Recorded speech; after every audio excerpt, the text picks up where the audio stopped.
Hi, and welcome back to TPI's podcast, Two Think Minimum. It's Tuesday, August 20, 2019, and we're here in Aspen, Colorado at the 2019 TPI Aspen Forum.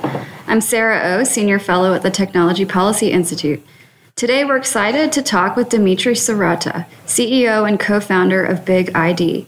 Dimitri is the CEO of one of the first enterprise privacy management platforms called BigID, and a privacy and identity expert. He is an established serial entrepreneur, investor, mentor, and strategist, and previously founded two enterprise software companies focused on security and API management, which Layer 7 Technologies, which was sold to CA Technologies in 2013. Welcome, Dimitri. Thank you for speaking at the Aspen Forum. Thank you for having me. First, could you tell us a little bit more about BigID's products and your journey with this company? Sure. So the journey basically started with a PowerPoint about 3 years ago, maybe a little bit over 3 years ago. And the origin story of the company was really to help organizations better safeguard the data they collect and process on individuals, on customers, on employees, on clients. And clearly there was a sense prior to starting the company that whatever was being invented in Silicon Valley and Israel in terms of security was insufficient, because you still read in the headlines about massive breaches, misuses, and so forth. And it struck me that part of the challenge was that organizations had very, very poor visibility into what data they actually have on their customers and employees. They have different teams building applications to collect as much information as they can. That information gets spread throughout the corporate environment across various kinds of databases and clouds and so forth. And not knowing what data they have makes it very, very hard to secure that data. So in starting BigID, myself and my co-founder, who's based out of Tel Aviv, we realized that there was an opportunity to provide an accounting-like framework to help organizations better guard and better govern the data they collect and process, and in so doing, address emerging privacy regulations like the California Consumer Privacy Act, as well as just become better stewards of personal information. That's great. So you mentioned accounting methods. What were companies doing before your solution? They weren't doing much. So I think from a security standpoint, historically, companies really focused on trying to lock down the edges, right? So maybe it's the access to a server. Maybe it's the access to a network via firewall. Maybe it's ensuring that somebody provides more than just a username password, like some kind of biometric to get into something. So it was very much kind of a doorway type of strategy. And clearly that was insufficient. People were still finding ways, whether it was through the windows, whether it was through the help of getting inside. And one way to secure what's inside, the contents and the data that's stored, whether it's in AWS, in Azure, in a NetApp server, in an EMC server, whatever, is really to just know what you have there. And if you know what you have an opportunity to make certain decisions around it, whether it's to minimize it or delete it. Why keep stuff you don't need? You can make decisions around deduplication. You can make decisions around encryption. You can make decisions around tokenization. There are a lot of things you could do, but knowing what the problem is and knowing where the data is the first step. I can imagine that this platform, you would collect lots of different types of categories of personal information or privacy levels. So can you tell us a little bit more about how do you tag a piece of data for its level of privacy? So we don't tag explicitly. We actually took a very different approach. We used almost a tautology in defining what is personal data. So if you look at the privacy regulations that are getting introduced, be they European like GDPR or US like CCPA, they revolve around this notion that companies are responsible for all personal data they collect and process, without necessarily defining what that personal data is. So if you look at a lot of the breach regulations passed over a decade, a lot of them are a lot more explicit about the kind of data, credit cards, social security. The privacy regs are more broad. They care about all the data that a person produces or that is about them. And so as a consequence, when we were starting BigID, we took a very different approach. we said that the key thing was understanding how connected certain data is back to a person to define if that data is personal, right? So if you could basically map some piece of information back to a person, there's some personal connection or correlation to it. And so as a consequence, one of the things we did is we said, look, it's not enough to just tell you what type of data. You actually have to measure how connected and related that data is to a person to figure out if it's personal. And that's a unique thing that we have, and part of the reason we've had success over the past 3 years, as companies are contending with some of these requirements around individual data rights and the need for a company to be able to find all the data that belongs to a person. You need a novel approach to understanding what data is personal. Interesting. So at TPI, we do research on privacy, and we try and measure the harms from data breach. And so there are some statistics about, the price of a credit card on the black market. Credit card number is very low compared to, a more personal piece of property like a fingerprint. Or do you internally have a sense of how valuable pieces of information are? So there's kind of two senses of value. There's kind of the dollar sense, right, in terms of what a bad actor could sell your information to, and they usually sell it in bulk. But there's also the value to me. If I'm in a car accident, the car accident may not necessarily be large in the sense that the car was totaled and so forth, but it could be a nuisance, right? So for me, that may mean that I have to get a new credit card and have to change all my subscriptions. It may mean that I have to get a particular identity protection service. It's the value to me of my information goes above and beyond just the economic value of what a bad actor could sell it for. There's all the other kind of mechanics of it. And I think increasingly people, as our lives shift online, and we've seen, truly the decimation of the retail industry, the whole brick and mortar landscape, as everybody basically now interacts online, whether it's through social networks, whether it's through e-commerce networks, whether it's with their car and automotive. Increasingly, people are fearing about how their data gets used, how it gets processed, how it gets shared. And they want some degree of transparency and accountability around that. And so I think it goes far and above just a dollar value. Clearly, the dollar value matters, and people have ascribed, $200 in the cost of a corporation to be able to respond and defend a person's identity. But beyond that, there's a responsibility that companies have in terms of how they interact with their customers online. And conversely, customers expect more of those companies if they're going to give them something personal, their data, whether it's a thumbprint, their credit card, their location information. They expect a degree of responsibility and accountability from the corporation. Interesting. So your product is helping firms be more trustworthy. So yesterday there was a panel about how much do we trust big tech, how much do we trust big companies, and we hear about data breaches, and so that kind of lowers trust levels. How do you see the industry adopting your technology solution? Are they open to implementing BigID?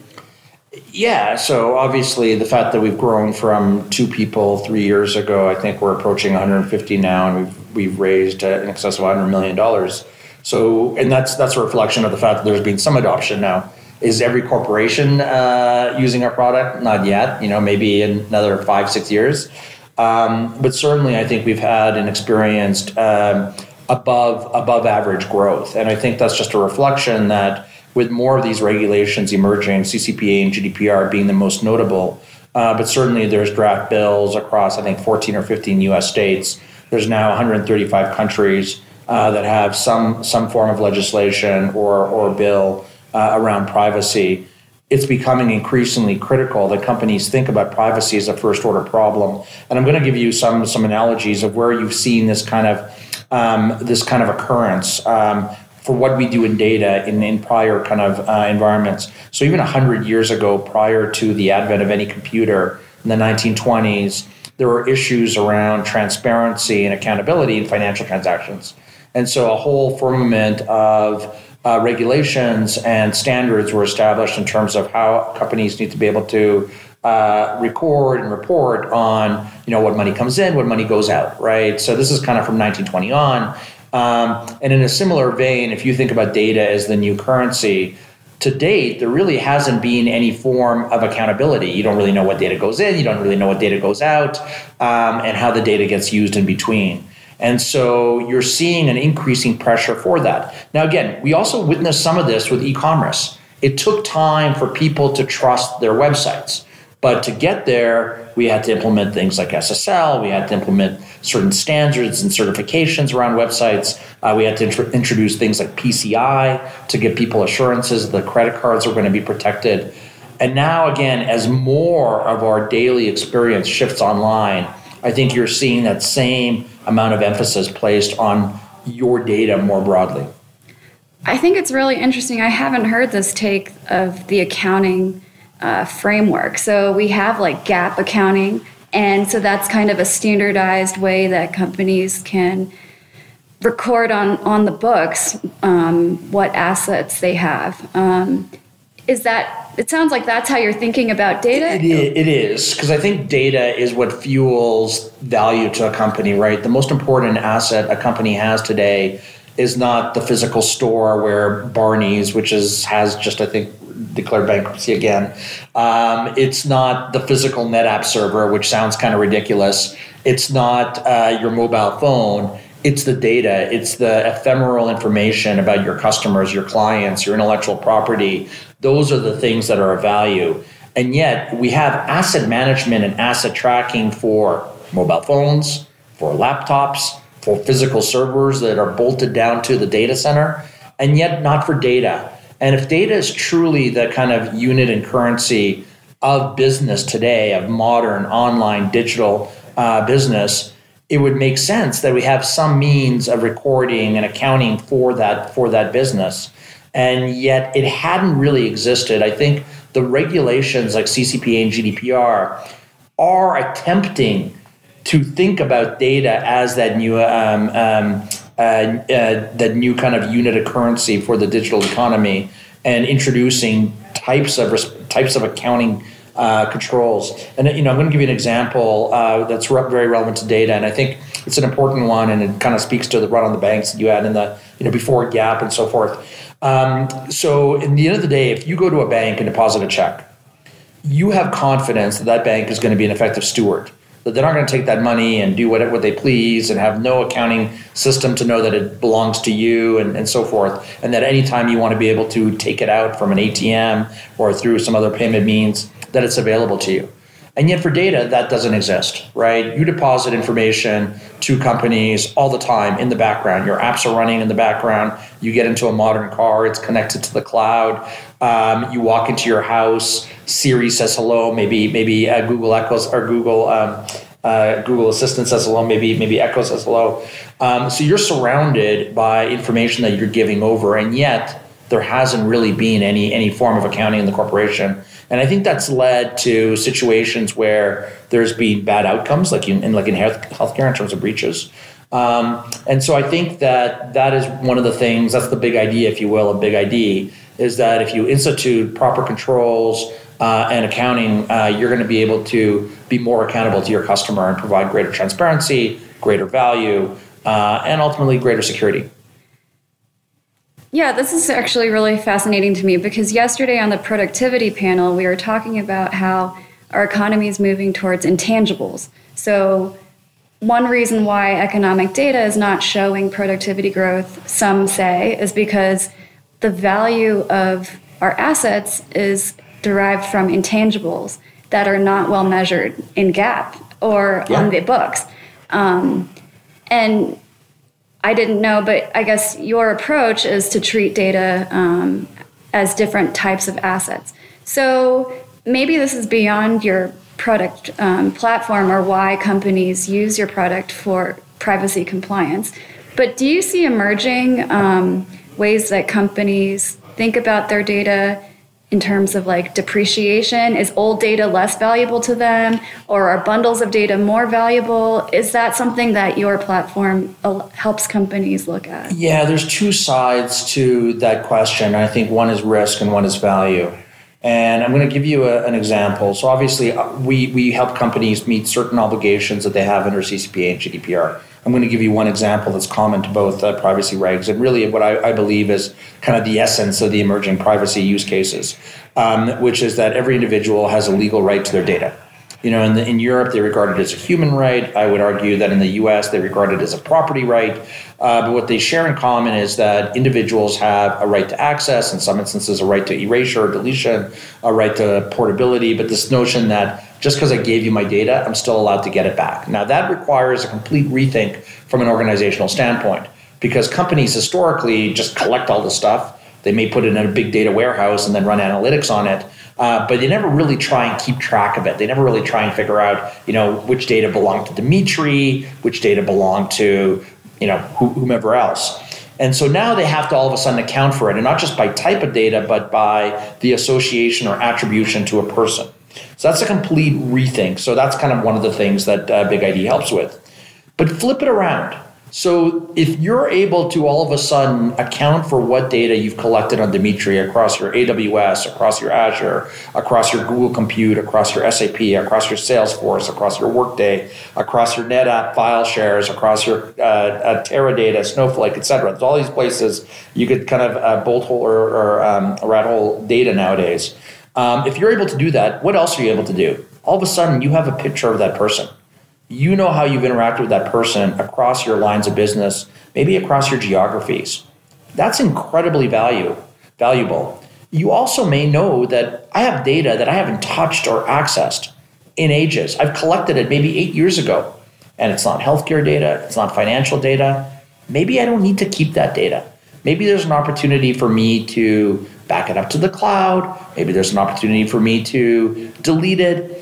And so in the knowing, in being able to address this checkbox around this personal data right or individual data right, as the Californians refer to it, I'm able to also answer two other things.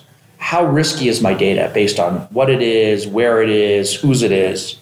But then also get a new picture of that information, a new picture of how I interact with that customer, which again, increases the value of that customer to me as a corporation. Yeah, that's fascinating because in privacy regulation around the FTC, they need to have some sort of value attached to privacy. And that's such a hard question for privacy scholars, economists that need to inform the regulators about costs of their privacy regulation. As an entrepreneur who's working with companies, is all the noise from Washington and Brussels is it noise, or does it affect your business directly? Well, for us, obviously, to some degree, we're an answer to the question, right? We're a response to these new requirements that are being introduced. I think these requirements are obviously just the proverbial tip of the iceberg. What they, again, force companies is into this new posture where they now need to be able to account for the data they collect, process, and share to a much finer degree than they have in the past, right? And they need to be able to shine a light on it, right? And so for us, it's important. I think, obviously, a lot of our clients would wish that federally in the U.S. there'd be some agreement, some shape around a uniform privacy regulation. My suspicion is that it's not going to get done in this administration or this Congress, maybe in the next. And it may take the introduction of 1, 2, 3, 4, 5, 6 state regimes, all varying a little bit, to provide enough impetus for kind of the Democrats, the Republicans, to work across the House and Senate and get some of this done. So maybe one last question to wrap up, and it's technical, but you can try and explain to me. How do you track the provenance of data across all those clouds? So are the computer programmers, is your code attached to what they're coding, or do they have to enter in what they're doing with the data? No, they don't. So essentially what we do, the analog I'm going to share without going into too much detail that'll bore your audience, is a little bit about how Google many years ago started building a way to index the internet. Google didn't go out and copy the internet. They found a way to score the relevancy of one website to another website based on the number of links, maybe based on other parameters. And I think there's now about 200 parameters that they use in what they call PageRank to be able to score the relevancy of one website to another.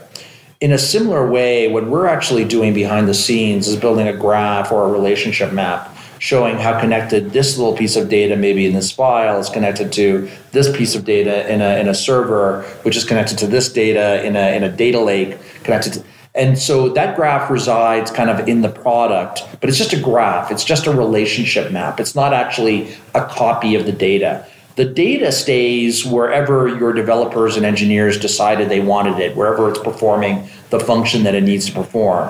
What we are basically doing is building kind of this map on top of it. And it really is a map. And just like a map, it gives you an ability to navigate the data. It gives you an ability to understand the data, understand the risk, and so forth.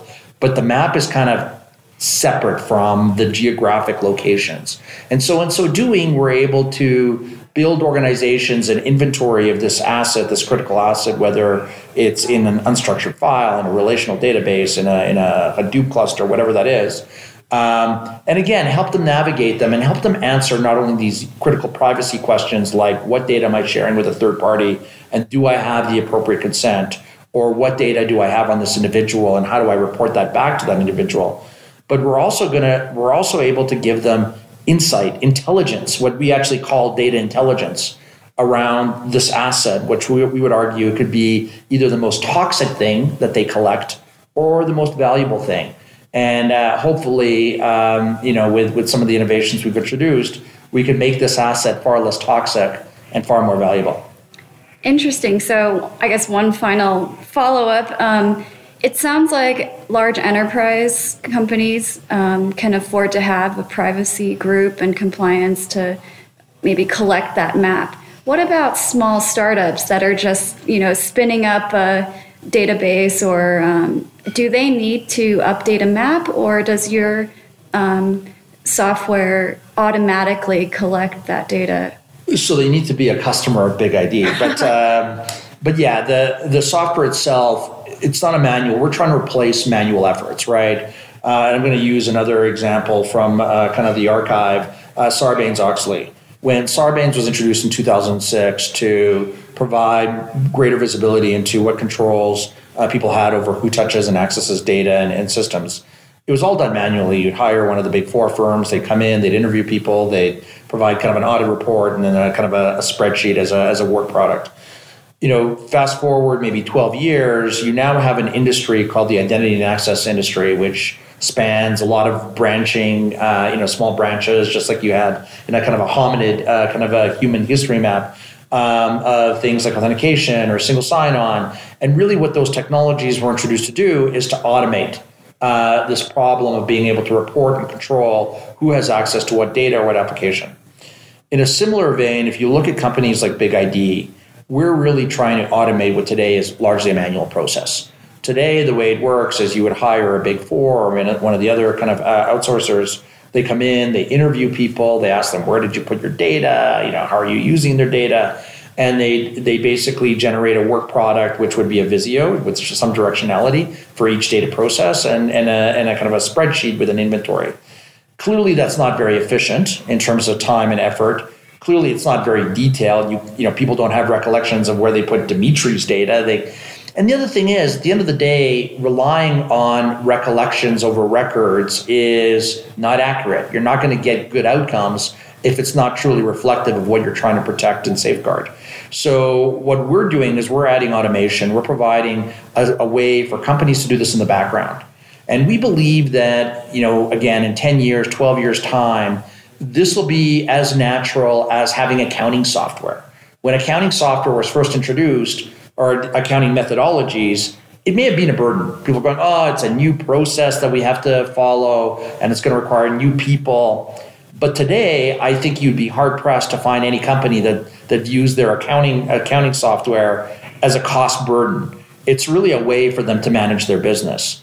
And in a similar way, I think tools like BigID will not only be able to answer these immediate problems in the privacy regs, but ultimately help people run their businesses. If you truly believe that the most important currency and asset that they have is their data, tools like BigID are going to be essential. Great. Well, with that, thank you so much, Dimitri, for an introduction to BigID. And it sounds like you have a lot of